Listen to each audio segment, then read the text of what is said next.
Hey guys, tonight we're slipping into something soft, snug, and surprisingly political. Namely, the royal socks of Louis XIV. Yes, the Sun King himself, famed for his towering wigs, diamond-studded shoes, and military conquests, also took his hosiery very, very seriously. You find yourself standing quietly in the Hall of Mirrors, just before dawn, long before the courtiers arrive with their powder and gossip. The palace is still wrapped in that peculiar Versailles hush, ornate, fragrant, and somehow always faintly judgmental. The silk curtains ripple slightly in the early morning breeze. Somewhere down the marble corridor, a bell chimes. And in a room not far from the king's own chamber, someone is already awake, carefully arranging a tray containing socks. You probably won't survive this day. The sheer level of etiquette alone could wipe you out before breakfast. The wrong bow, a missed glance, or a foot odor problem in the wrong salon could send your career into a tailspin faster than you can say décolleté. So before you get comfortable, take a moment to like the video and subscribe, but only if you genuinely enjoy what I do here. And hey, post your location and the local time you're listening. I love seeing where you're all tuning in from. Now, dim the lights. Maybe turn on a fan for that soft background hum, and let's ease into tonight's journey together. You make your way through the side corridors of Versailles. The scent of beeswax polish clings to everything. Golden door handles shine freshly buffed, and a footman in lavender livery nods as you pass. You descend a narrow staircase, one the nobles never use, of course, and arrive at a servant's hallway that leads directly to the king's suite. Inside, the day is already stirring. A valet finishes adjusting a velvet pillow on the ceremonial chaise. Another checks a tray lined with lace-trimmed undergarments. And beside that, like an afterthought, but not really, are the royal stockings folded just so in ivory silk with gold thread woven into the heel. You blink. Even the socks here have more financial value than most farmsteads. But it's not just the socks. It's what they mean. To be the King of France in the 17th century was to perform royalty from head to toe, literally. The Sun King's every gesture, every ribbon, every toe-pointed promenade was a signal. And hosiery. That was the opening act. Just beyond the dressing area stands a quiet figure, arms crossed, expression unreadable. He's the Inspecteur Royal des Bas, the official royal sock inspector. Yes, that was a job. Paid with a pension and an official title. His duties: ensure the king's socks were pristine, properly, aligned, unblemished, and fashionably appropriate for the day's events. This was not some slapdash glance and go. No.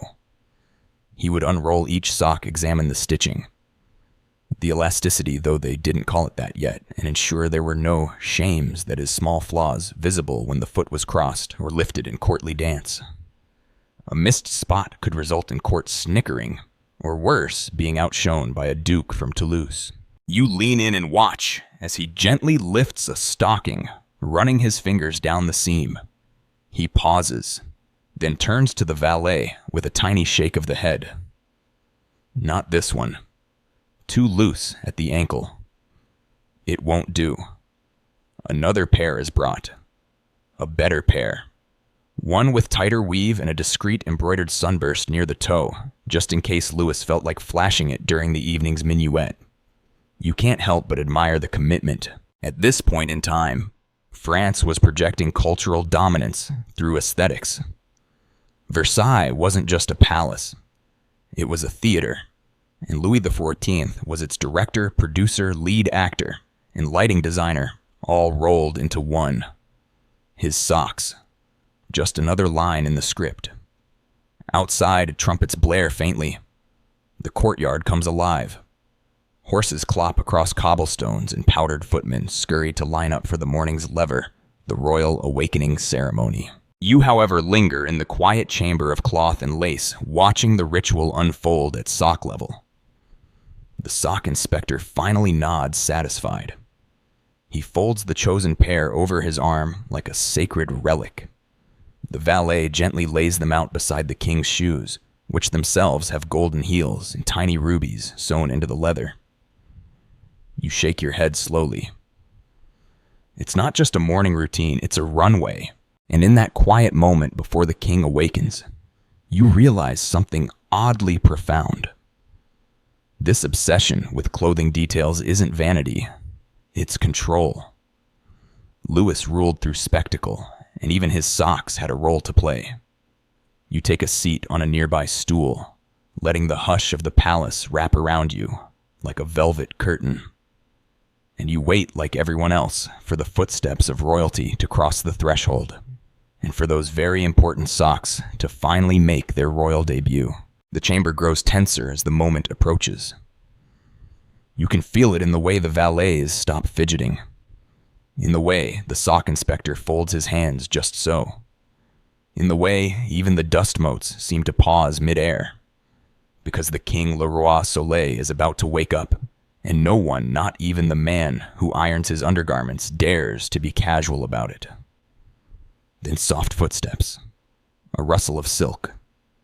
The royal physician appears first, followed by the Grand Chamberlain, and finally the king's first valet. They exchange nods, each aware of their choreography. This is the morning lever, after all the official rising of the king. A theatrical event with an audience, a script and very, very high stakes. You stand just behind the doorframe, quiet, observant. And then the curtain is drawn back. Louis XIV sits upright in bed, blinking dramatically as if to say, "You may now witness me being awake." He is 70-something now, a little slower perhaps, but still commanding the same reverence he always has. His gaze scans the room, pausing briefly on the tray of garments. His socks are there, of course, waiting like loyal servants. And so is the sock inspector, standing with the stiffness of someone who both loves his job and knows it could end with a sideways glance. The inspector moves forward with quiet authority, like a priest handling something sacred. He picks up one sock, not both, never both, and holds it up to the light pouring through the window. A final check. No stray threads, no runs, no evidence of moths or laundering errors. He glides his finger down the length, smooths the embroidered sunburst, then nods. Only then is the sock handed to the valet. The king stretches out one leg, and with a flourish more appropriate to a coronation than a clothing change. The first sock is slipped on. Let's pause here. Yes, this is real. Louis XIV had someone who specialized in inspecting socks. This was a position listed in court records, budgeted by the crown. He wasn't called the sock inspector. In the formal sense, it was more like valet chargé des bas, but functionally, this person's job was to oversee the presentation and maintenance of hosiery at the absolute highest level of French aristocracy. You imagine the job posting, must be able to spot a silk snag at 20 paces. Must be discreet. Must be emotionally prepared to touch royal ankles before breakfast. The second sock is approved and applied. Both legs are now royal again. The king adjusts his foot slightly, making sure the line of the stocking falls clean and taut. A crooked seam is a scandal in Versailles. A wrinkle is political commentary. And here's where it gets truly ridiculous. Everyone watches. The nobles allowed to attend the lever, make polite observations. Ah, such embroidery. The weave so fine. That hem, surely lion silk. They whisper their admiration for the king's taste, as if he invented textiles himself. Because you see, this isn't just dressing, it's messaging. Hosiery told the court everything. The king's mood, his favor, his budget priorities. A sober gray sock. Perhaps a somber day. Golden thread. Celebration. One pair rumored to have been dyed with crushed lapis sparked 2 weeks of speculation about a potential diplomatic marriage. Historians still argue whether the socks themselves held symbolic meaning or if the court simply read into them what they wanted. But what's clear is this. When Louis put on his socks, France watched. You follow the sock inspector as he steps back, his duty complete for the moment. He doesn't speak.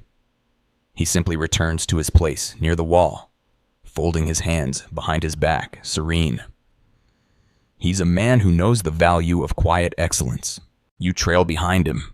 Later that morning, as he returns to his tiny workroom just off the servant corridors. There's a shelf with labeled boxes, pairs for each day of the week, each embroidered with a date and occasion. One pair reads Saint Denis formal prayers. Another, Ballet de la Nuit stage version. The inspector keeps notes, too. A small logbook with entries like Pair 3A heel fabric thinning, replace by autumn. Pair 7B king remarked on comfort. Favorable. Pair 6C. Stain possibly wine or medicine. Investigate laundress. This isn't just a job. It's a vocation. And there's pride in it. You sit for a moment on a narrow stool, watching the inspector run his fingers over another pair, checking the tension of the stitching. He adjusts the tiny golden L stitched into the toe. And then he folds them just so and places them into the Tuesday drawer. He catches your eye and gives a faint nod as if to say, they'll do. And honestly, they really will. The king's socks are in place. His ankles dignified, and now it's time for the show to begin. You drift alongside the crowd as the lever continues the sacred spectacle of Louis XIV's morning. It's less of a dressing routine and more of a mini-opera with costume changes. Courtiers murmur softly as the king is passed from valet to valet, each with a specific task shirt, breeches, sash, shoes. Each article of clothing with its own assistant. But through it all, the socks remain quietly perfect, the first official touch of royal textile to skin. They've set the tone. The king stands finally adorned in layers of finery and expectation. And when he moves, everyone watches his feet. They must. Every step, every shift of weight is a performance. A stocking crease or sag could betray more than fashion. It could suggest fatigue, uncertainty, or heaven forbid aging. You follow behind him now, down the grand corridor toward the council chamber. His stride is deliberate, poised. The soft slide of silk stockings against leather soles is barely audible, but to those listening, it's everything. The court is hypersensitive to signals. A wrinkle means worry. A bold pattern might mean triumph. A conservative tone might suggest a funeral, or at least a diplomatic frown. And so the socks matter. One chamberlain leans toward another and whispers pearl gray today. Subtle. Curious. A duchess nearby raises an eyebrow and murmurs silver thread at the calf. Spain. Perhaps rumors are already forming like condensation on a glass. You settle into a side alcove watching the king take his place. Beneath the table, those socks remain firmly in character, elegant, impeccable, quietly gleaming. They peek out when he crosses his legs, never drawing attention, but never quite fading either. And here's a peculiar truth. Louis didn't just wear the socks. He knew them. He understood their impact. This was a man who once said, "L'état c'est moi, I am the state," and he meant every inch from crown to instep. Historians often describe the lever as a mechanism of control, and it was. But it was also a kind of ballet. The king's presence was a choreographed affirmation of power in every element. His posture, his wig, even his hosiery, served the story. You glance to your left and notice a footman delicately carrying a backup pair of socks on a small velvet cushion, just in case of accidents. Accidents happen after all. Once during an afternoon promenade, a sudden splash from a fountain spotted the king's calf. A soiled stocking, no matter how faintly, couldn't remain. The inspector was summoned. A swap was made behind a curtained screen. The offending sock was never seen again. There's a whispered myth that the sock inspector had a secret drawer for emergency hosiery of every kind, seasonal, ceremonial, even emotional. One pair, known as the reconciliation stockings, was allegedly only worn when making peace with foreign dignitaries. They were pale blue with tiny doves stitched near the ankle. Some say Louis wore them only once during a particularly delicate treaty. Historians still argue whether these specialized pairs actually existed or were just products of a particularly imaginative valet's memoirs. Either way, you kind of hope they did. Back in the present, Louis's meeting begins. Ministers unfurl scrolls, speak in low voices, nod at charts. It's all very serious. But your eyes return again and again to the king's feet, graceful, poised, clothed in what may be the most silently influential garments in France. At midday, a break is called. The king stands and steps into the sunlight spilling through the arched windows. The silk stockings shimmer faintly. They're not just clothing, they're continuity. From hour to hour, event to event, they ground him in his role. You wander out with the rest of the staff filtering through the servant passages. A pair of musicians pass you tuning their instruments. You hear the clink of crystal from a nearby dining hall, and beneath it all the hushed buzz of speculation. Do you think the king will change into the cerulean pair for supper? He hasn't worn those since the opera, but Madame de Montespan complimented them. Once, perhaps, they'll make a return. The idea that socks could have a comeback tour is absurd. And yet here in Versailles, it's not only possible, it's expected. You pause for a moment at a windowsill and glance back toward the wing of the palace where it all began this morning. That tiny, quiet room, where one man examined stitches seams and stretch. You're starting to understand the appeal.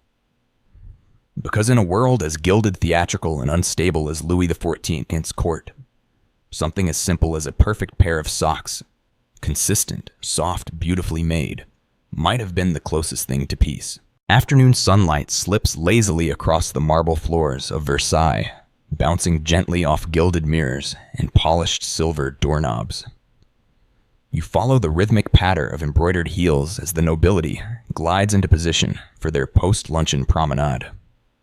There's chatter, fluttering fans, carefully calibrated laughter.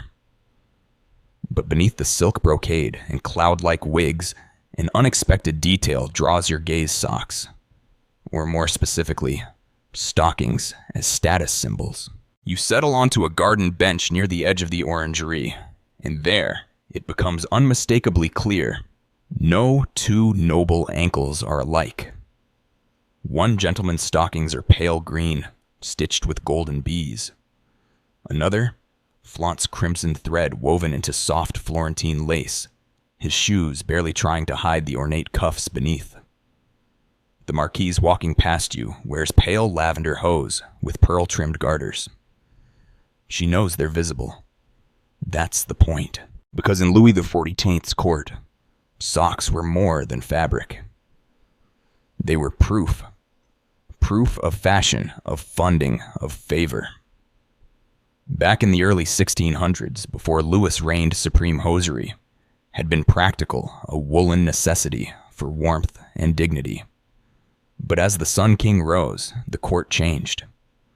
France became the epicenter of aristocratic style and socks. They were no longer hidden. They were elevated. Versailles, after all, wasn't a place you lived. It was a place you displayed yourself. And nothing displayed more taste or discreet power than the trim of a stocking just above a perfectly crossed ankle. The king himself set the tone. His personal choices, silk imported from Lyon, dyes from Florence, gold thread spun in Paris, were immediately mimicked. If Louis wore ivory with sapphire accents, you'd see 100 pale imitations the following week. But none dared be too similar, because matching the king was nearly as offensive as outshining him. So nobles threaded their identities into their socks. Family crests were woven near the calves. Hidden symbols like the fleur-de-lis tucked subtly into a lace swirl hinted at allegiances or ambitions.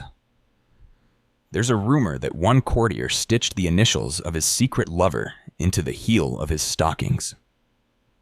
Scandalous. And clever. Unless he forgot which pair he was wearing to church. You trail your fingers along a sketchbook left open on the bench, probably forgotten by a royal couturier. It's filled with miniature designs for stocking patterns. Some are ornate floral arrangements. Others, geometric borders, or tiny stitched animals, rabbits, lions, swans. A few bear Latin mottos, worked subtly into the trim. Fortis et fidelis, brave and faithful. Or more daringly, toujours prêt, always ready. Historians still debate how many of these designs were actually produced versus simply dreamed up to impress potential patrons. The world of court fashion often involved more aspiration than reality. A beautifully drawn sock might never reach a loom, but the idea of it was enough to secure a favor, a dinner invitation, or even a minor title. Down by the fountain, two younger nobles pause mid-stroll to compare their legs. It's not subtle. One rolls up his breeches to show off a set of socks with silver-threaded waves meant to represent Neptune's blessing. The other huffs, lifts his own cuff, and reveals what might be a stylized sea dragon. The competition is unspoken, but fierce. And completely ridiculous. Still, you have to admire the dedication. These weren't just decorative. These stockings were handmade, often taking weeks to complete. Silk had to be dyed, spun, and woven on delicate frames. The tiniest mistake in stitching would mean the pair was relegated to a lower valet, or worse, passed down to someone outside the palace entirely. Some pairs were worn only once. Imagine that wearing something one time, knowing full well it was meant not for function, but for a 10-second reveal during an afternoon garden walk. But the stockings did something else too. They created distance. The richer and more elaborate your socks, the more removed you were from anything resembling manual labor. No one who wore pearl-trimmed hose was going to chop wood or clean stables. Your legs were not tools. They were canvases. You cross the garden slowly now, following a path through rose-drenched hedges. Two ladies discuss their new orders from a Parisian lace maker. One mentions trying to secure a rare shade of blue, once used for the Dauphin's christening stockings. The exact hue of hope, she sighs. That blue, by the way, was so difficult to reproduce that only 1 or 2 pairs exist today, both faded and tucked inside museum drawers. Scholars can't agree on whether it was created with indigo lapis or some lost mixture involving violet petals and copper shavings. No one has managed to replicate it exactly. Maybe that's the point. And then there's the matter of how stockings were worn. Louis encouraged a high-hemmed breech just above the knee to better display the top band of the hose. It was a small circle of fabric, usually reinforced with ribbon or embroidery, but symbolically powerful. A flash of the stocking's top edge was an invitation to admiration. Or, in more intimate settings, a discreet form of flirtation. The phrase "showing your seams" took on a second meaning at court. It was about vulnerability, status, carefully calculated exposure. You return to the palace as the promenade disperses, the nobles disappearing into salons and music rooms. One young page hurries past you, balancing a box of stockings, meant for the evening wardrobe change. Inside are neatly folded pairs, each tucked in its own silk pouch. On top rests a note from the sock inspector himself. Do not confuse pairs 5 and 7. One is ceremonial. One is for dancing. Because when your reputation is sewn into your seams, even a simple mistake like wearing the wrong socks to a waltz can leave a wrinkle history never quite smooths out. You slip back into the palace as the afternoon wanes, the sky outside softening to that dreamy lavender that only Versailles seems to pull off. The garden promenade may be over, but inside the palace a different kind of show is about to begin. You turn a corner, and there they are, the nobles of court, arrayed in a loose constellation of silks, feathers, and powdered bravado. But your eyes are drawn downward, to their feet. Welcome to the court of many feet. Everywhere you look, stockings. Shoes. Ankles poised with the kind of intentionality typically reserved for paintings or hostage negotiations. In Versailles, your feet did more than carry you, they performed. You take a seat near one of the great salons nestled between a statue of Hercules and a potted orange tree that's clearly been overwatered. From here, you watch the quiet pageantry unfold. A duke casually adjusts his breeches to show a flash of dove-gray silk. A marquise deliberately crosses one ankle over the other, revealing a tiny embroidered garland no larger than a fingernail. A teenage noblewoman twirls her fan and just happens to expose a glimpse of ribboned garter beneath her lace hem. This, my friend, is not an accident. Versailles had rules for everything, including posture. And how you positioned your feet was part of your visual resume. The perfect stance, slightly angled 1 foot ahead of the other, toe turned outward. A delicate bend in the knee. Enough to hint at grace, but not so much that you look like you're trying too hard. And then there were the shoes. Oh, the shoes. Embroidered, buckled, gilded. Some were topped with velvet rosettes or satin bows. Others sported heels so delicately carved they resembled miniature works of architecture. But underneath it all, always the stockings. Seamless, ideally clean, supposedly and dramatically detailed mandatory. One older gentleman totters past, clearly having chosen vanity over stability. His shoes are impossibly pointy. His socks crimson with gold thread accents shaped like arrows. He catches you looking and winks as if to say, "Yes, I know I look ridiculous, but I also know you'll remember." And you will. It wasn't just about fashion, of course.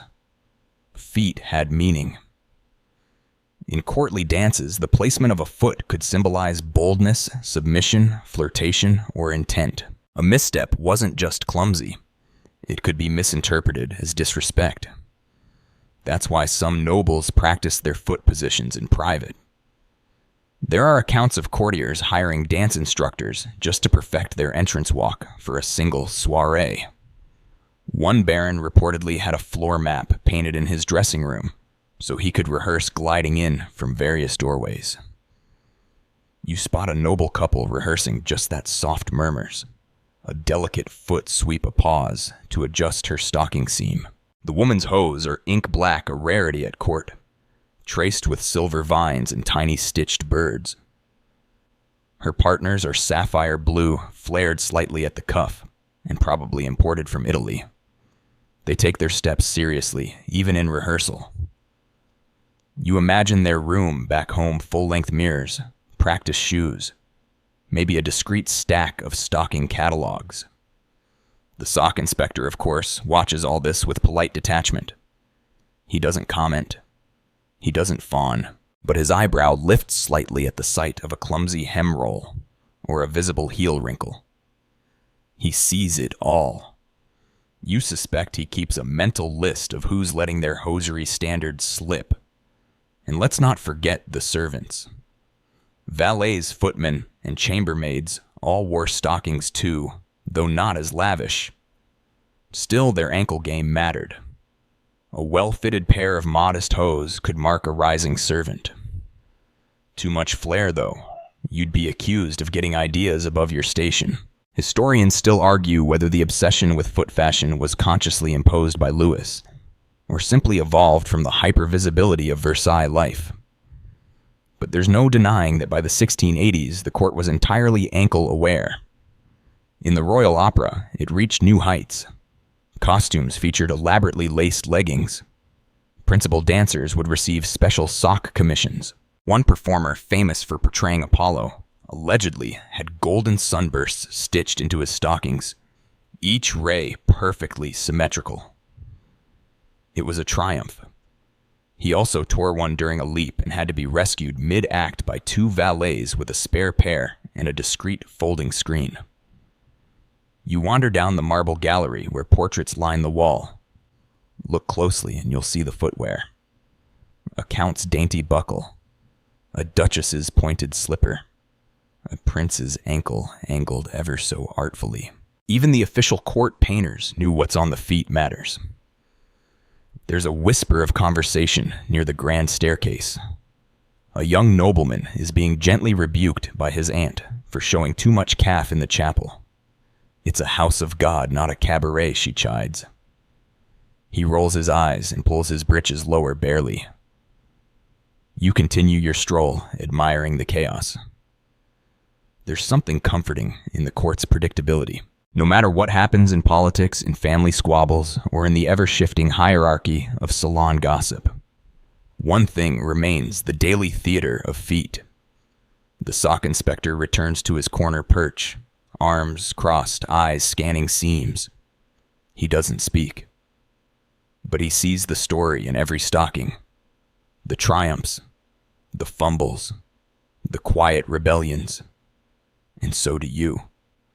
You wander into one of the quieter salons, now smaller, cozier, with velvet-draped windows muting the bright afternoon sun. The chairs are embroidered, the air perfumed faintly with bergamot and beeswax, and along the walls are small, gilded display cases that contain, of all things, socks. Not everyday socks, mind you. These are archival pieces, each resting on a miniature pillow preserved like holy relics. Silk lace velvet blends, some pale as fog, others dyed the deepest indigo, or adorned with minuscule pearls. Each one tells a story, and you're starting to realize just how rich that tapestry really is, because this next chapter, it's about threads in throne rooms, the artistry, the craftsmanship, and the fashion politics, woven quite literally into every pair of royal hose. You sit by one of the cases and peer closer. A small placard reads, "Stockings worn by Louis XIV during the Treaty of Nijmegen celebration, 1678. They're champagne-colored, embroidered with golden olive leaves, and dotted with tiny hand-stitched fleur-de-lis. Each stitch so fine you suspect the embroiderer had better eyesight than most modern falcons. Back then, socks weren't just bought, they were commissioned. A royal pair could take weeks to finish, involving multiple specialists. Silk weavers from Lyon lace makers, from Alençon dyers, from Rouen and seamsters, who could edge a hem with microscopic precision. You trace the lineage in your mind. Spools of raw silk, traveling by river barge dye vats, bubbling with exotic colorants like cochineal indigo, or even crushed beetle shells. Historians still argue whether a particular crimson thread used in one pair of coronation stockings came from Brazil wood or from a secret blend the king's tailor took to the grave. The cost astronomical. A single pair of court stockings could cost more than a soldier's annual salary. Of course, no one said monarchy came cheap or subtle. You glance across the salon. A young nobleman is unfurling a brand new pair before a curious cluster of peers. These ones are sheer white, nearly transparent, with embroidered suns at the cuff. A not-so-subtle nod to Louis himself. The onlookers murmur appreciatively, though one older baron whispers, "A little obvious, no. That's the tightrope, isn't it? Dress too plainly and you're invisible. Dress too boldly and you risk offense or mockery. One infamous incident involved a courtier arriving in stockings patterned with Greek key motifs. Meant to imply his philosophical elegance, they instead sparked a flurry of satire. A poem circulated. His socks speak of Athens, but his manners say, cow. Ruthless. You glance at another pair displayed near the window. These are wedding stockings soft blue with silver doves stitched into the sides. Delicate garters are still attached, featuring verses of a romantic poem. They were never meant to be seen publicly, just a private moment of elegance. But somehow, even that found its way into the court's mythology. A maid reportedly described them in such loving detail that within a week at least 3 other ladies ordered similar pairs for personal reflection. Of course they did. The materials themselves were more than aesthetic, they were symbolic. Silk signified luxury and purity. Lace, particularly, if imported from Venice or handmade in France, signaled exceptional taste and wealth. Some pairs were knit, others woven. Some incorporated metal thread, especially gold. One particularly showy design featured tiny glass beads embedded into the cuffs, not ideal for walking, but certainly effective under candlelight. Louis had preferences, of course. He favored Lyon silk for its softness and was famously picky about color saturation. A pale rose pink might be rejected if it leaned too close to peach. The sock inspector, you learn, kept samples in his drawer. Tiny patches pinned to parchment labeled with precise notes like Rose Noble or Gris de Lune, dusk variant. The king's ceremonial stockings were often edged in white lace that rippled like ocean foam. On one particularly grand occasion, he wore stockings that matched his drapes. Yes, Versailles was nothing if not committed to full sensory coordination. You walk over to a nearby writing desk, where a leather-bound inventory log sits open. A page from the royal haberdasher reads 3 pairs, prepared for summer evenings, each featuring woven silver thread to coordinate with crescent moon motif on the dinner plates. Dinner plate coordination for socks. The log continues with notations on delivery delays, custom lace shipments held up at the Loire, and one panicked entry about the unraveling of pair 7B due to the Dauphin's puppy. You're left wondering what happened to the puppy and the socks. You move to the last display case. This one is more worn. The stockings inside are a bit faded. The thread's a little loose. But the label reads worn during the king's first public ballet performance, age 14. They're stitched with tiny suns and theatrical masks. You can almost see it, the young Louis determined to impress, his legs lifted just so silk gleaming beneath stage lighting. These weren't just socks. They were an announcement. And they weren't the last. Because for Louis XIV, the fabric mattered. The texture. The shimmer. The message. And the throne room wasn't just the marble hall where he signed treaties or gave speeches. It was every hallway, every dance, every garden path where his wardrobe whispered, I am beauty. I am power. I am France. And his socks stitched with sunbursts and silk were never just socks. They were the hemmed heartbeat of a very well-dressed monarchy. Evening begins to stretch its golden fingers across the stone terraces of Versailles. The chatter of the salons softens to a purr, and you trail the scent of lavender powder and warm pastry toward the queen's private apartments, though your attention is firmly on what's being carried to the apartments rather than who's inside. A valet hurries by with a velvet-lined box. You catch a glimpse before he disappears around the corner. 3 folded pairs of hosiery, tied in ribbons, each tagged with a tiny ivory label. Tonight's gifts. Sock diplomacy is officially underway. You follow quietly curious as the valet slips into a less formal corridor. Here gifts are arranged like strategy pieces on a chessboard. For every rose bouquet sent from a hopeful duke, there's a pair of socks headed in the opposite direction, commissioned, hand-delivered, and silently coded. In the intricate dance of Versailles politics, socks weren't just fashion, they were currency. You find yourself in the wardrobe quarters, a narrow room humming with quiet industry. Bolts of silk lie on long tables, spools of thread wink in the lamplight, and several assistants work in hushed conversation. They're preparing a pair destined for a diplomat from Venice. Soft chartreuse silk with a swirling lace pattern meant to resemble the Grand Canal. A nod of flattery and a statement all in one.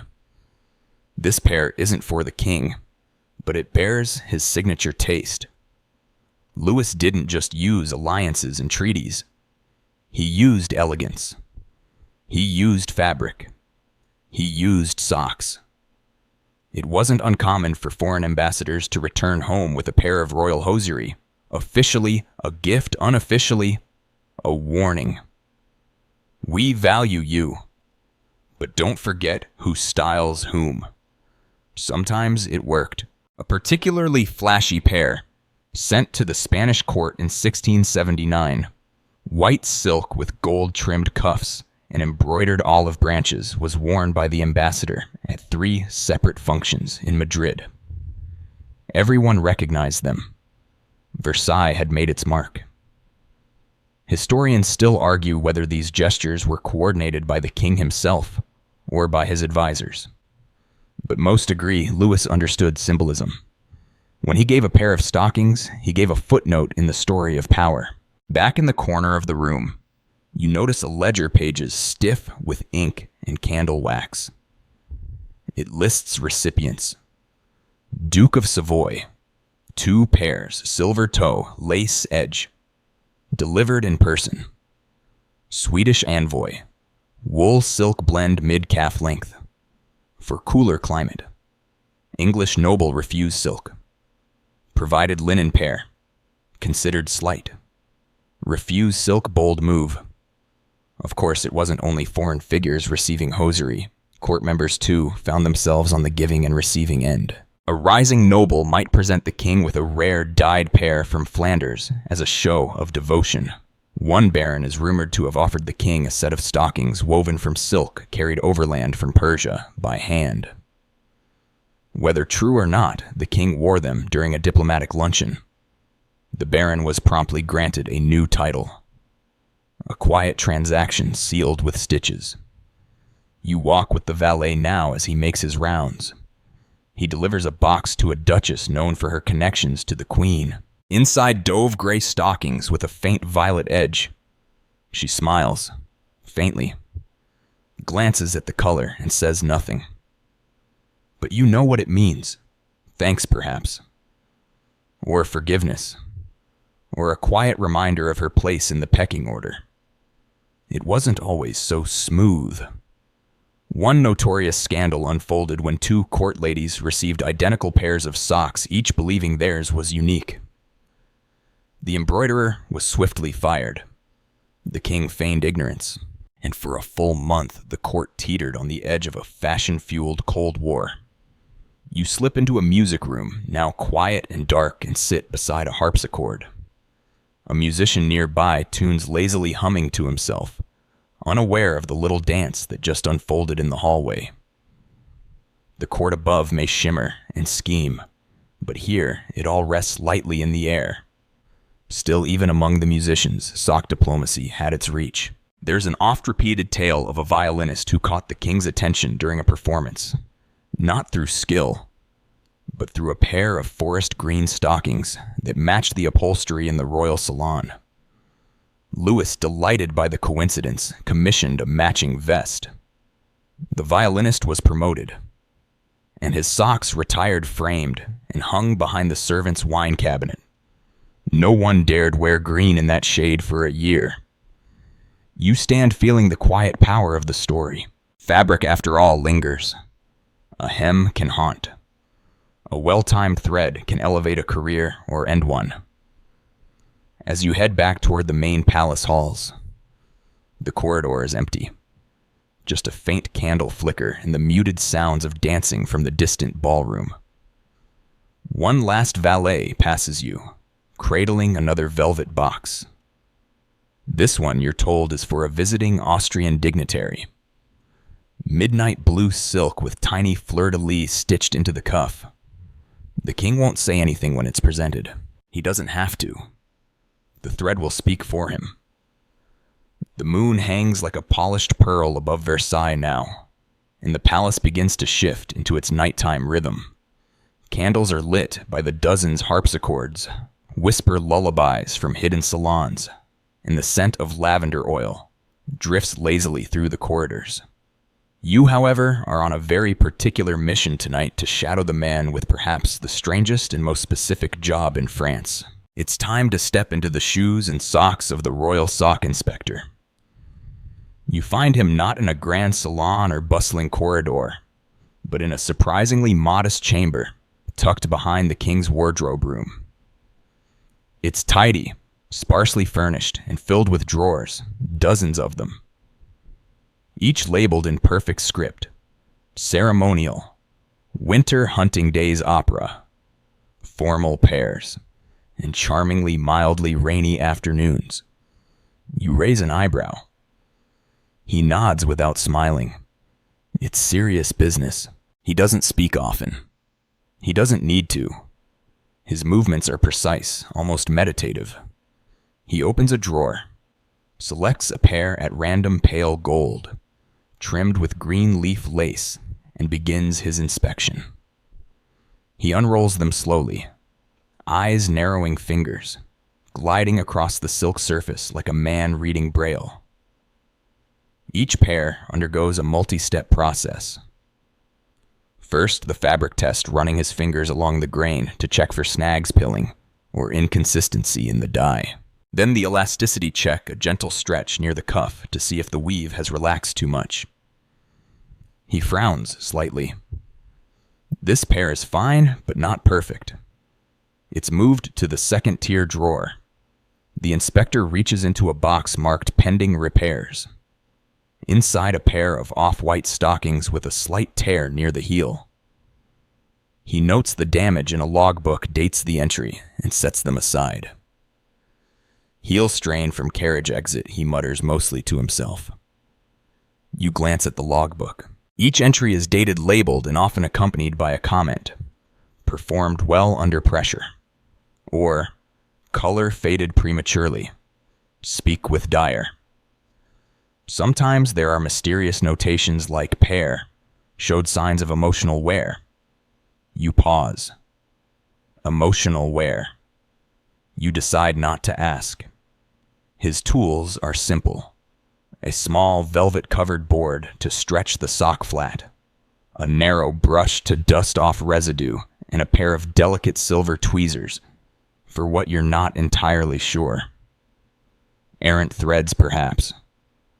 Or, sock splinters. He holds each pair up to the candlelight, not just to check for holes, but for evenness in thread spacing. He explains eventually, in a near whisper, that light passing through an uneven weave reveals stress points.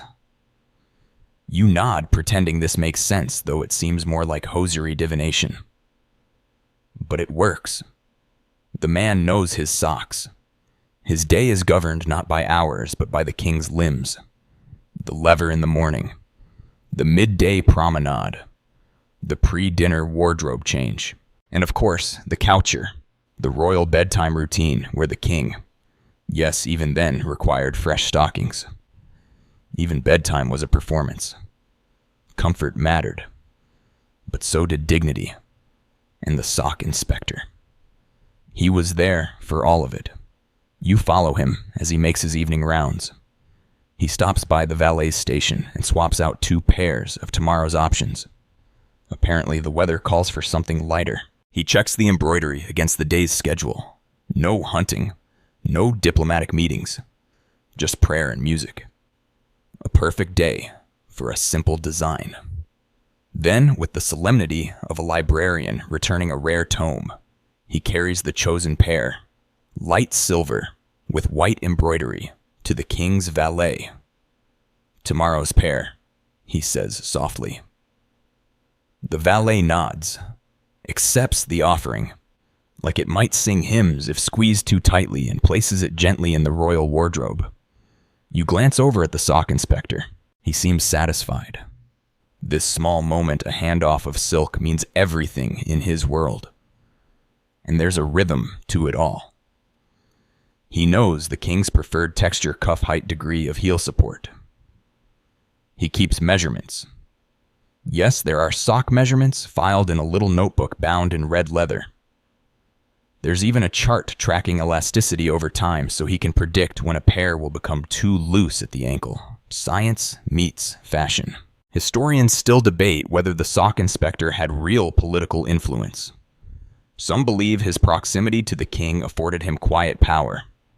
Others say he was invisible, too obscure to matter. But you watch now as the inspector shares a glance with the king's chamberlain. A slight nod, a flick of the eyes, and realize in Versailles visibility was only part of the game. The quiet ones often held the threads. He returns to his chamber logs, the final pair for the night, and closes his drawer with the kind of finality usually reserved for treaties or confessions. He doesn't lock the room. He simply snuffs out the candle brush's imaginary lint from his sleeve and walks into the hallway like a man who has done something important. And honestly, he has. Because in a palace where power was worn, danced and embroidered into every inch of silk, the man who protected the royal ankles wasn't just managing fashion. He was managing the first step of the king's every day. You wake, or maybe you never fully slept, still cocooned inside the endless whisper of Versailles. It's late now, the kind of late where even the chandeliers seem to flicker more slowly, their crystals sighing with candlelight. And just when you think things have settled into silence, a commotion. Not loud, not dramatic, but subtle. A valet whispering sharply. A seamstress rushing down a corridor.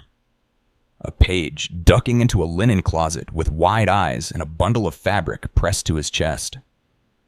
You follow the trail and find yourself caught in a scandal of the softest, strangest kind. A sock swap gone wrong at the heart of the crisis. A pair of cream-colored silk stockings embroidered with blue thread and a delicate vine motif. Lovely. Expensive. Completely inappropriate for tonight's event. A formal dinner honoring the visiting Elector of Bavaria. The issue. These socks are meant for tomorrow's musical soiree. Tonight requires something bolder. Maroon, possibly. With gold accents. A strong ankle message. You slip behind a curtain and watch as two valets argue in hushed tones. One swears he laid out the correct pair. The other insists the labels were swapped by a laundry assistant. The sock inspector, already summoned from his quarters, arrives, looking disheveled but still composed. He examines the offending pair, holds them up to the light, and murmurs, "Absolutely not." You suppress a chuckle. Even in emergencies, his tone never breaks into a shout. He merely corrects, decisively, like a man rearranging books, not reputations. What happens next is a ballet of backtracking. A footman is dispatched to retrieve the right pair. Pair 4G, deep burgundy, silk silver trim, appropriate for both candlelight and diplomacy. Meanwhile, the king, blessedly unaware, is still in conversation with a composer about harpsichord tunings. But this sock scandal is more than a wrinkle in fashion. It's a tiny ripple in the Versailles power pond. You see, stockings had meaning, and wearing the wrong pair, even briefly, could spark whispers, questions, interpretations. Had the king meant to signal a cooling relationship with Bavaria? Was the blue embroidery a reference to a disputed treaty? Was this a quiet nod to the Spanish envoy in attendance? Historians still argue whether such wardrobe mishaps were ever used strategically. Did the king sometimes allow errors to linger just long enough to create gossip? A fashionable form of plausible deniability. Tonight, though, it appears to be a genuine mistake, but one that has to be corrected before any noble eyes spot it. You follow the sock inspector to the laundry wing, a surprisingly steamy room filled with bustle linens and the faint scent of rosewater and starch. It's not where you expected this story to take you, but here you are, among the washerwomen, folding maids, and a small but vital army of fabric caretakers. A young girl is seated at a narrow bench stitching up a run in a stocking with painstaking care. She glances up sheepishly. I may have mixed the cuffs, she admits.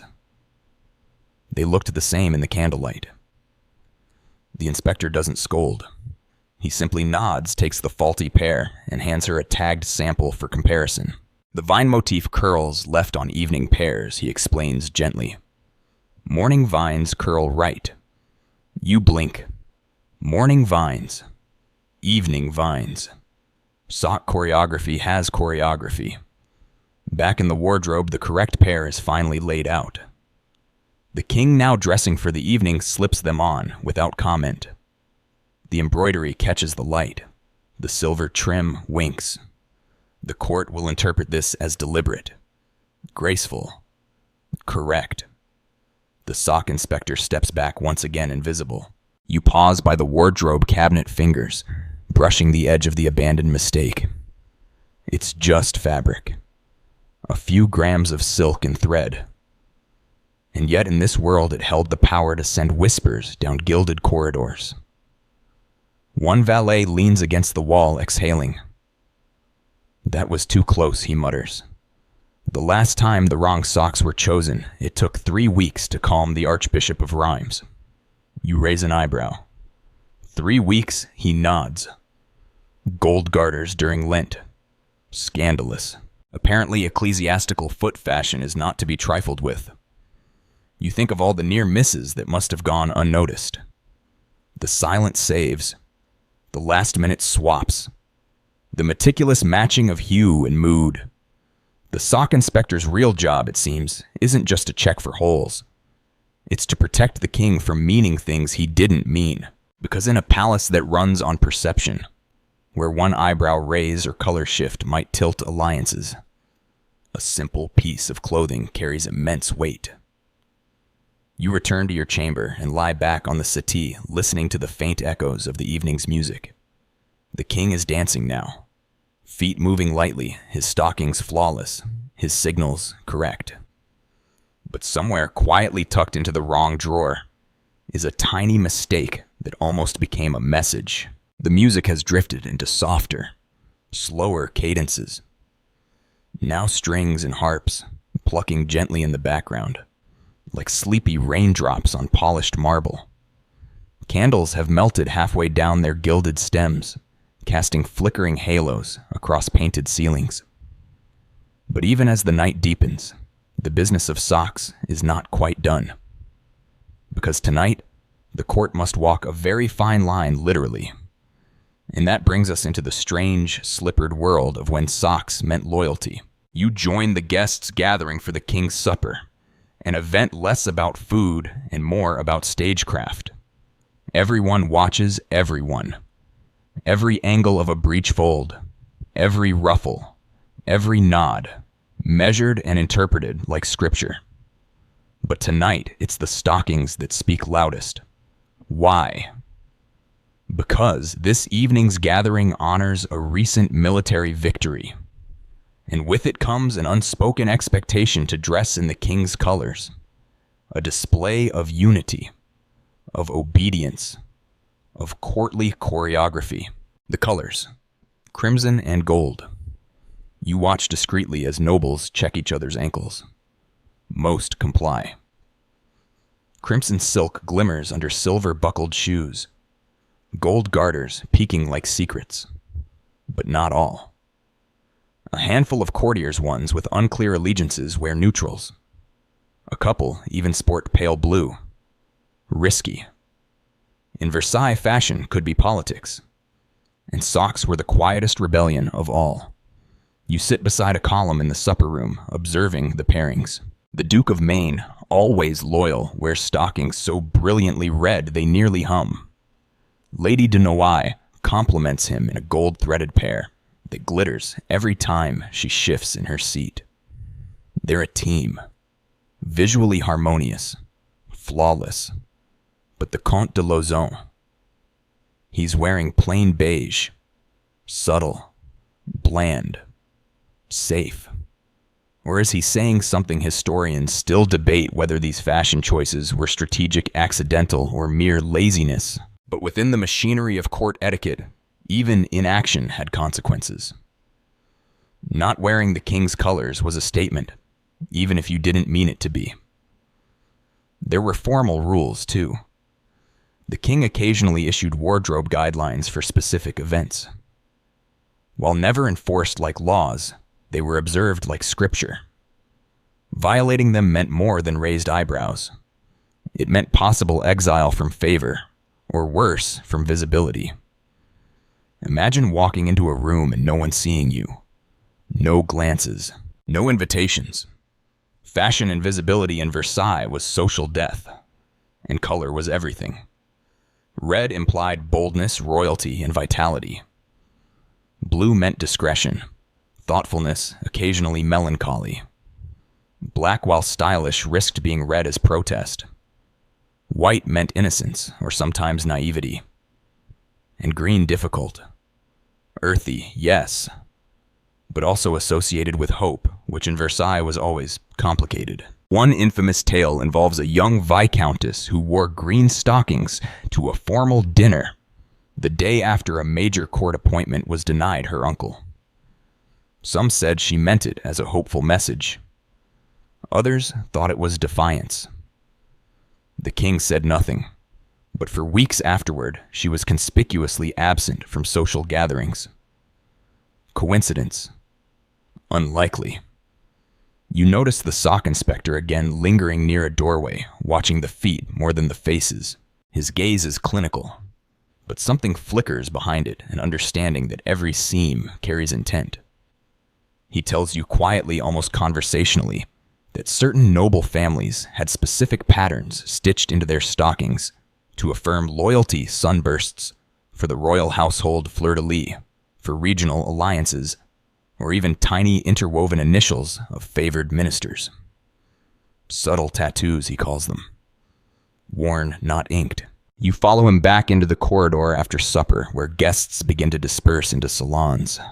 One nobleman nearly stumbles on the stairs, and his breeches hike up just enough to reveal blue stockings. Not a hint of red or gold.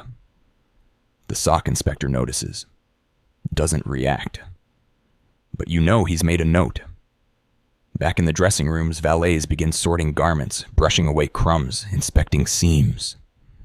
The inspector returns to his chamber and quietly updates his logbook. Comte de Lauzun wore beige. Lord Vintimille in gray silk despite prior instructions.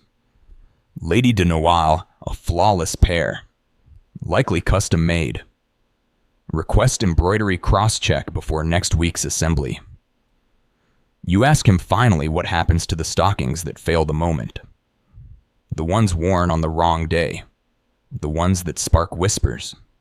He shrugs. Some are altered. Dyed.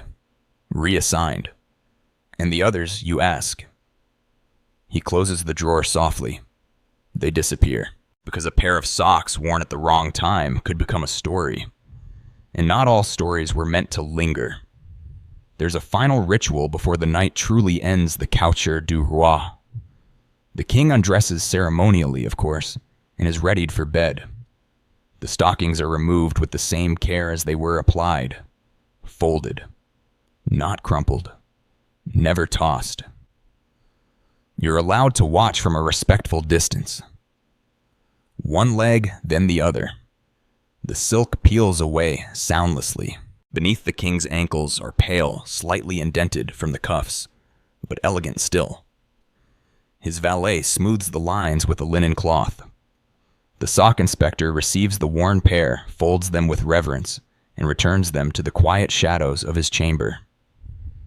Another day's diplomacy trodden gently. You sit again by the firelight and glance down at your own feet, modestly shod in wool. Unremarkable. Neutral. But here even that means something, because in the court of Louis XIV, loyalty wasn't shouted. It was stitched. Morning mist curls across the palace grounds like forgotten powder brushed from a dancer's cheek. It's quiet again. The kind of quiet that only exists between the echoes of courtly noise. But deep in the servants' wing, a more practical world is already stirring. Because as majestic as the sock theater may be, every performance leaves behind laundry. Today you're invited into the least glamorous, but perhaps most treacherous corner of Versailles.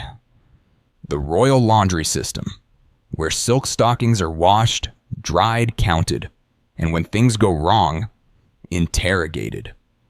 You duck through a narrow passageway and descend into the realm of steam and suds. The laundry room is long and low-ceilinged with arched windows open just enough to let the morning air waltz through. Basins line the walls filled with soap-scented water. Towels hang like sleeping birds. And in the center, laundry women. Dozens of them. But they're not just any washerwomen. These are elite, trained, trusted. Because the fabrics they handle, delicate lace, lion silk, gold-threaded socks, require more than elbow grease. They require expertise. You approach the head laundress, Madame Claudine, who greets you with a warm smile and a damp apron. She gestures toward a table where several pairs of stockings are being unwrapped from muslin bundles, each tagged with a handwritten card. 2G, post-promenade, scuff right heel. Another formal dining, perspiration noted, embroidery intact. Yes, every pair is tracked, and not just loosely. There's a system, a ledger records where each pair was worn, who handled it, and what condition it arrived in. The sock inspector signs off at handover. Madame Claudine signs when the pair returns. It's like a library, but with more starch. You lean in to observe the washing ritual. The stockings are soaked in lavender water, never scrubbed. A soft brush is used for the soles, while lace is teased clean with tiny ivory combs. One laundress, barely 15, handles only garters. That's her entire job. There's something oddly reverent about it all. One might expect this to be mundane work, but here it borders on sacred. Of course, with so much protocol, there are bound to be disasters. You're shown a drawer marked incidents. Inside are a half-dozen socks, each resting on cotton cloth, each the subject of controversy. One is discolored once, a brilliant cream, now an unfortunate yellow. Dye contamination, says Claudine grimly. Placed next to Madame de Sévigné's gloves. Camphor oil. The incident caused a quiet panic and a short-lived ban on glove proximity. Another pair is frayed beyond repair.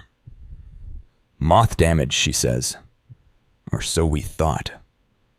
You raise an eyebrow. She lowers her voice. Turned out to be sabotage. A laundress smuggled in pins to tear the silk. You blink. Why? She was in love with a valet. He was reassigned. Her revenge was thread-based. Historians still argue whether this story is apocryphal or simply sanitized. But sock-based vengeance completely plausible. Even with such tension, the system mostly functions. Clean stockings are dried on padded forms to maintain shape. They're aired over heated tiles never hung. One sock inspector's note once read, elasticity, compromised after improper drying angle. After that, angled drying was outlawed. Once dry, each pair is brushed, folded, and gently reperfumed with a tiny sachet of orange blossom, then returned to the inspector for recataloguing. There's no room for error. Madame Claudine shows you her own logbook filled with notes. June 3rd. Formal pair, slightly snagged. Possible contact with buckle. Repair assigned. June 5th. Unlabeled sock delivered. Investigation underway. June 7th. Pair 3B. Never returned from repair. Chamberlain notified. Lost socks. A modern inconvenience. In Versailles, a scandal. There was even a minor affair once called La Disparition des Bas. A stocking vanished one half of a matching pair, gifted by the Doge of Venice. Days of investigation followed. Maids were questioned. Valets searched. Eventually, the missing sock turned up inside the folds of a ceremonial cloak. No harm done. Officially. Unofficially, the sock was never worn again. Too tainted by confusion. You ask what happens to stockings that are beyond repair. Madame Claudine leads you to a linen-lined trunk, the sock graveyard. Dozens of pairs, each wrapped in white cloth, each tagged with its story. Retired, excessive pilling, deemed unlucky, worn during court dispute, threadbare, final use poetry recital. Some are burned, especially if stained beyond remedy. Others are quietly gifted to servants as odd tokens. A rare few are kept framed even. Sock relics. There's one pair at the bottom of the trunk, dull green with tiny sunbursts at the ankle. Faded now, slightly patched. These, says Claudine, softly were worn when the king first declared himself Le Roi Soleil. You reach out, but stop yourself. Some things even made of thread deserve silence. You leave the laundry wing just as the next cart of post-evening garments arrives. Among them, yes, a fresh pair of stockings, still warm from wear, carefully folded on top. The footman handling it doesn't rush. He knows what he's carrying. And somewhere behind him, the inspector waits with his candle and drawer ready to receive review and begin the cycle all over again.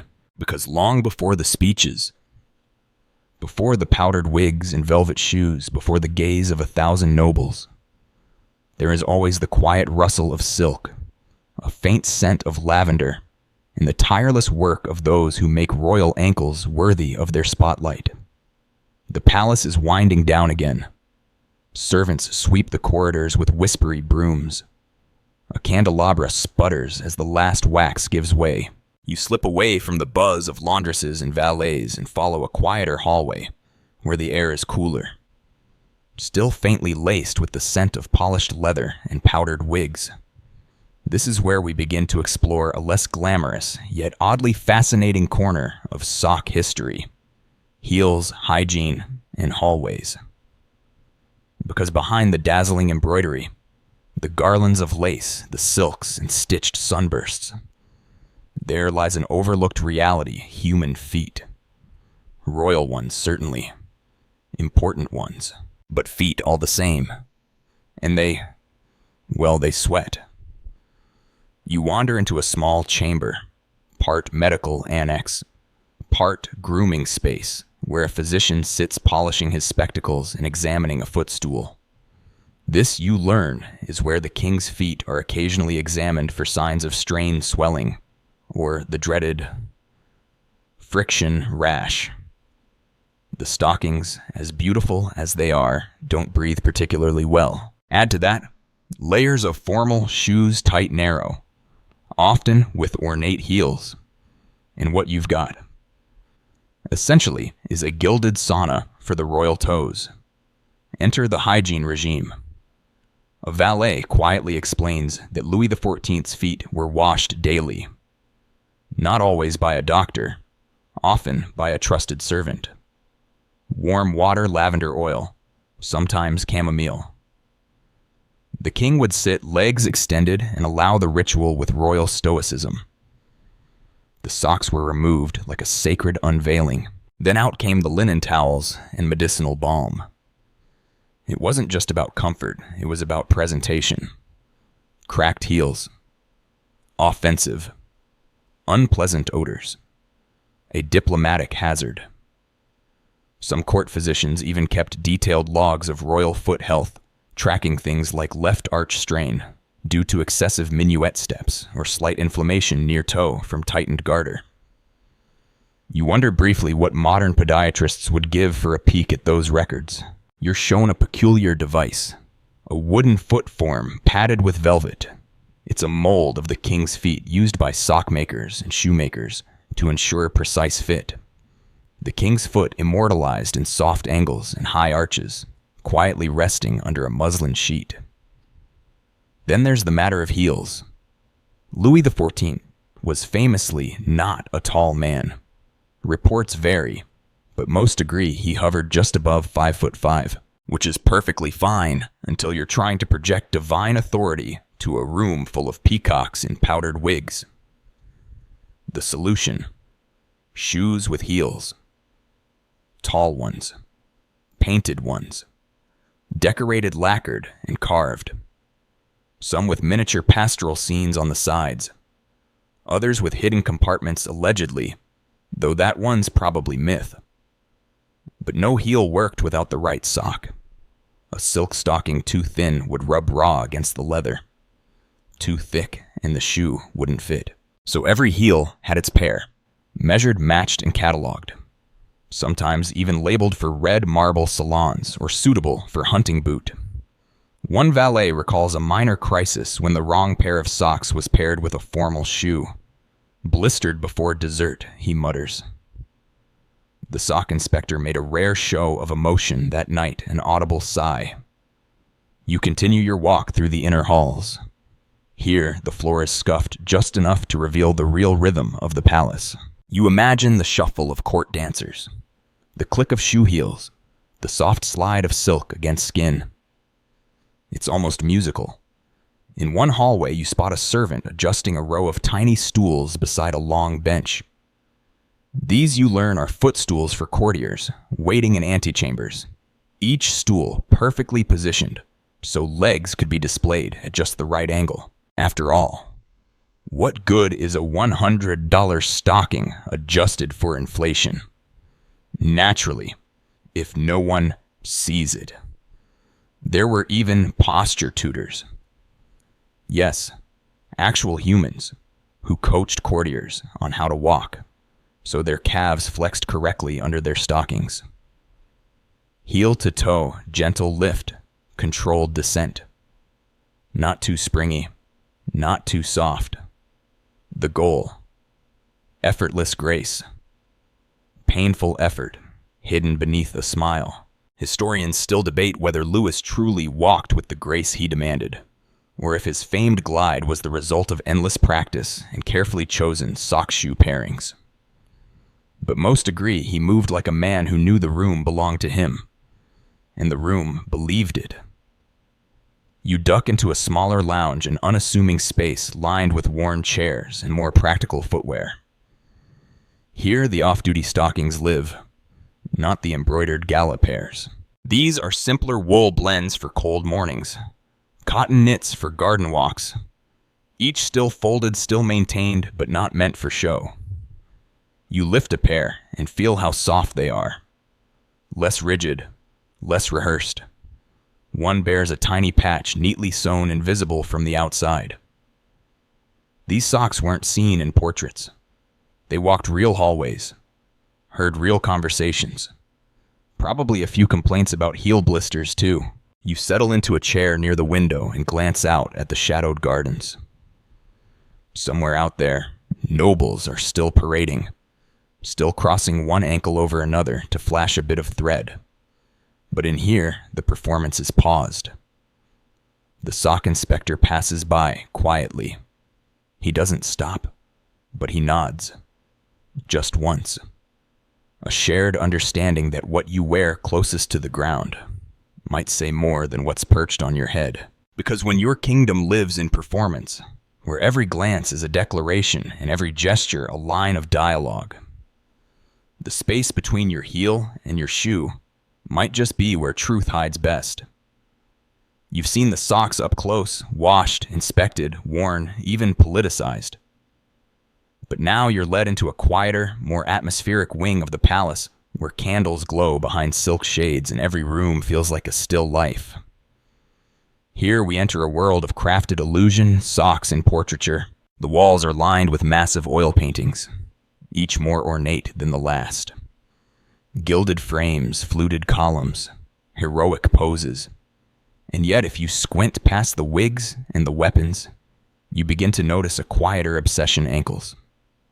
Not everyone's, of course, but in certain portraits, especially those of the royal family and favored courtiers, stockings take center stage. You pause before a painting of Louis XIV, seated, but still somehow towering, one leg extended ever so slightly.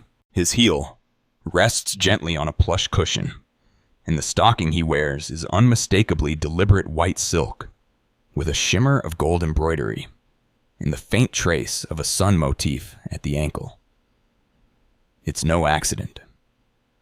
This pose, casually dominant, subtly flamboyant, became iconic. Artists were instructed to flatter the foot, especially if the subject was of high enough rank. A well-rendered stocking could imply control, taste, and even virility, all without showing an inch of bare skin. You move to a portrait of one of Louis's mistresses, reclining on a velvet chaise. Her gown is artfully draped, revealing one stockinged leg crossed lightly over the other.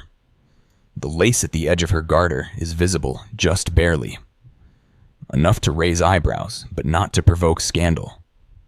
Historians still argue whether these suggestive poses were the sitter's idea, or the artist's. Some believe the king himself commissioned specific stocking details for symbolic reasons. Others say the artist simply knew what pleased the court. One thing is certain: hosiery in these portraits wasn't just decorative.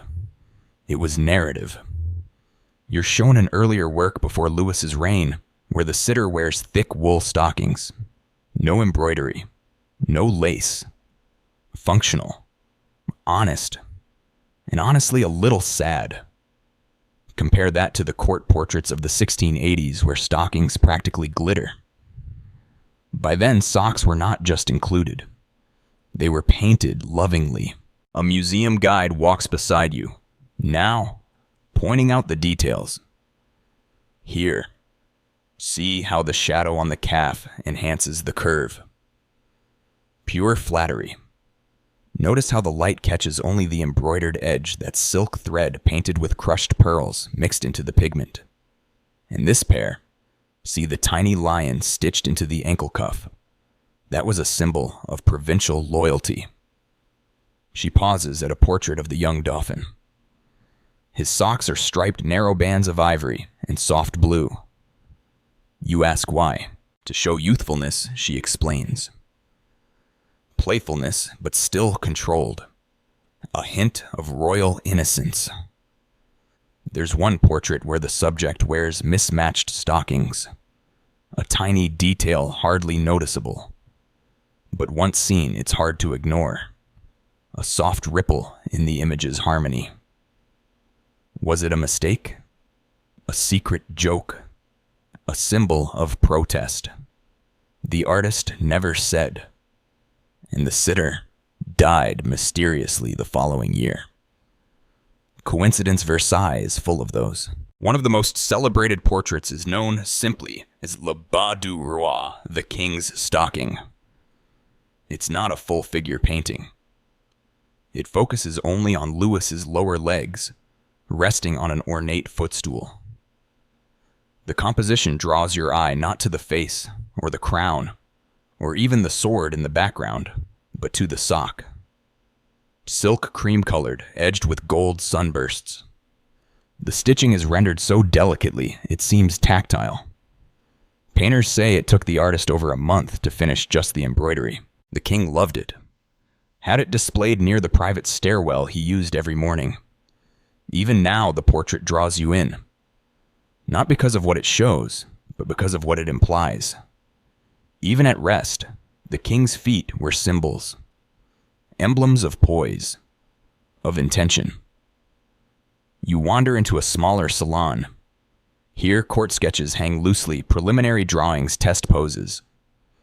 One shows a young noblewoman practicing her ankle tilt. Another shows the king in profile, his foot raised just enough to reveal a custom garter. The note in the margin reads, "Light must fall on embroidery. Tell footman to angle chaise." Footman choreography. For a sock. There's even a satirical portrait tucked behind a screen. Anonymous, likely never publicly displayed. It shows a group of courtiers crowded around a laundry basket, each holding up a sock and pretending to divine the king's mood from its hue. You laugh. Versailles had a sense of humor, at least behind closed doors. But even satire couldn't shake. The truth, socks were portrait-worthy. They were compositional elements. Symbols of taste, rank, and favor. And often more honest than a painted smile. You exit the salon through a narrow side door, the air cooler now. A single lantern flickers above. For a moment, you imagine a scribe hunched over in the candlelight recording the details of today's chosen pair, because someday a painter will ask, and someday after that, a historian will wonder, was that hemline a hint? That stitch a signal? Because here in Versailles, the brush met the stocking. And the stocking met the gaze of generations. The stars have begun to fade into the soft navy of pre-dawn, and Versailles has entered its rarest state, stillness. A hush wraps around the corridors, a silence so complete it feels embroidered like the threads you've followed this far. But before the sun breaks across the gilt rooftops and gilded egos, there's one more thread to trace, the one that stretches far beyond the palace gates, all the way into your own sock drawer. Because yes, the obsession continues. This section is the quiet unfolding of the sock legacy. You begin in a tucked-away gallery near the Queen's Library, where mannequins display the evolution of fashion from Louis's reign forward. The transformation is subtle at first. After all, Louis didn't just leave behind palaces and taxes. He left behind an entire aesthetic framework. And hosiery was a fundamental part of it. You pause before a set of mid-18th century men's breeches, slightly slimmer. The stocking still visible, but less ornate. The embroidery is gentler now, less showy. Still silk, still soft, but with restraint. It's the ripple effect of Louis's court, a style so dominant it carried through generations, gradually refined, but never quite forgotten. Sock culture had moved beyond performance into etiquette. In England, gentlemen's etiquette manuals began to reference the proper way to wear hose cross one's legs, or show calf with dignity. In Italy, tailors mimicked French trends, offering stockings that bore crests and initials. In Spain, a noble's stockings were considered a matter of family pride. But it wasn't just Europe. You follow the exhibit into a modern hall, where fashion plates from the 19th century show the transition from stockings to socks, shorter, coarser, more practical. The Industrial Revolution didn't just speed up looms, it democratized legwear. Suddenly, socks weren't just for nobles. They were for soldiers, for workers, for schoolboys. Yet the imprint of Versailles lingered. Formal dress codes still demanded coordination. Judges in many European countries continued to wear stockings as part of their robes. Ballet dancers, another gift of Louis XIV's reign, wore performance tights that echoed court fashion right down to the seams. Even in the 20th century, echoes remained. Those red carpet ankle reveals, that artful sock flash beneath a tailored cuff, the way certain shoes are designed not to hide, but to frame. Fashion houses name shades after royal courts. Designers release limited edition socks in ornate boxes wrapped in tissue and ribbon like royal gifts. Historians still argue how direct the influence really is. Did Louis invent fashionable legwear? No. But did he turn it into a language? Absolutely. He made socks say things. Loyalty. Daring. Subtle rebellion. self-control. And the fashion world never unlearned that vocabulary. You exit the gallery into a softly lit hall where a modern designer's tribute collection is displayed. One mannequin wears a reinterpretation of Lewis's iconic sunburst stockings, now in crushed velvet, paired with streetwear sneakers. Another sports gartered tights with stylized Baroque embroidery curling down the calf like vines. The plaque reads, "Versailles Remix Threads of Power." You sit for a moment on a minimalist bench, smiling. There's something deliciously absurd about knowing the lineage of your gym socks might trace back to an anxious valet triple-checking a gold-threaded pair before a royal promenade. But fashion is never just fabric. It's behavior. It's meaning. You remember the sock inspector's notebook, the careful cataloging, the weather-appropriate selections, the barely whispered warnings about improper hemlines. He wasn't just preserving hosiery. He was preserving the rules of visibility. Even now, the echoes persist. You think about how modern politicians have their wardrobes scrutinized. A patterned sock peeking out from beneath a navy suit might seem insignificant, but watch the headline's bold choice or silent message. We've never stopped reading into the footnotes. You walk through a final exhibit, a mirrored hallway that reflects you in dozens of angles. On either side, photographs of performers, diplomats, and celebrities all caught mid-stride. Socks visible, statements made. There's David Bowie in red glitter tights, Michelle Obama's elegant ankle flash at a garden party, a Japanese street-style icon in layered lace socks and platform shoes, and of course a portrait of Lewis himself. His leg extended, his sock impeccable. The reflection of your own feet between them makes you grin. Yours aren't silk, not hand-stitched, not inspected by a man with a title longer than your resume, but still part of the same story. One last plaque catches your eye before you leave. In every thread, a decision. In every hem, a possibility. Whether stitched by candlelight or factory line, the legacy of the stocking is not vanity, it's visibility. You step into the courtyard again, the sky now tinted with early rose. The palace glows softly. Somewhere behind those golden doors, someone is already folding today's pair. Another performance, ready to begin. But now you see it differently. Not just as fashion, not just as formality, but as history measured, managed, and stitched one quiet step at a time. The sky over Versailles is a brushed silver, now that fleeting shade between night and morning, when even the palace seems to hesitate. You return once more to the king's private wing, not bustling with courtiers, not filled with music or judgment, or whispered analyses of ankle seams. No, this moment belongs to the quiet. The coucher, the final act of the royal day, has passed. The king is in bed. The wig is gone. The shoes have been set aside with reverence.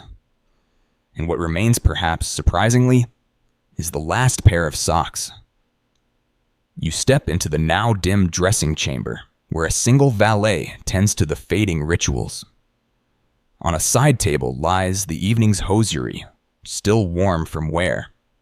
Gently folded the heel, slightly creased from a long day of posture, poise, and promenade. The sock inspector stands beside them. He is older than you realized in the earlier light. Lines around his eyes, shoulders slightly hunched. But his hands are steady as ever as he reaches down and picks up the final pair of the day. No fanfare now, no embroidery to analyze. These are the king's sleep stockings. Soft wool, ivory, no lace, no threadwork. Just comfort, practicality. Humility, if such a thing exists, in a place where the ceilings are made of gold. He turns them gently, checks the cuffs, then folds them one last time and places them into a smaller drawer. A drawer marked simply, repose, rest. The candlelight flickers as he closes the drawer. The lock clicks soft ceremonial. You step back, watching him disappear down a quiet corridor, with the kind of grace only someone who's never needed applause can possess. And now, the palace exhales. The walls soften. The scent of lavender from the linen presses drifts back into the stone. The chandeliers go dark, one by one. The silence feels earned. You think back over the day. The absurdity, the elegance, the sheer intentionality of it all. A king who ruled not just by decree, but by drape, by detail, and by the fabric wrapped around his ankles. A court that read messages in colors, alliances in seams, betrayals in improper hemlines. A sock inspector never named in headlines, never etched in marble, who nonetheless carried an empire on tiny, folded squares of silk. You walk the final hallway alone now. The portraits don't seem quite as pompous. The tapestries don't whisper as loudly. And the floor cool under your steps feels less like a corridor and more like a runway. One paved with careful intention and centuries of very quiet, very meaningful steps. You reach the outer hall. Beyond it, the gardens sleep. The fountains wait for daylight. The mirrors hold their breath. And you smile. Because you now know that behind every powdered wig and pearl-studded shoe was a man with a drawer full of socks deciding how tomorrow would feel before anyone had the chance to speak. Not with power, not with speeches, but with thread. Now let the world quiet around you. The flicker of candlelight softens behind your eyes. The silk threads fade gently into the shadows. The corridors of Versailles, so full of drama, embroidery, and tiny decisions, grow still. The floor cools beneath bare feet. The last sock is folded. The drawer closed. Breathe in slowly. Hold it. Let it go. You've walked alongside kings tonight. Heard the hush of velvet gloves sorting stockings. Smelled the lavender steam of royal laundries. Watched a man trace a life of meaning through a line of thread. And now, there is nothing left to fold, nothing to inspect, no ankles left to impress. Only you, and the soft hum of sleep, waiting just beyond the hem. Let your thoughts stretch gently like silk unraveling. Let the day's tight seams release. You are not in a palace anymore. You are floating through a quieter wing of time, where everything is soft, still, and utterly unconcerned with fashion. Your breathing slows. Your limbs grow heavy. Even the court gossip settles into dreams. And with the final flick of an imagined heel, the story draws its curtain. You are warm. You are still.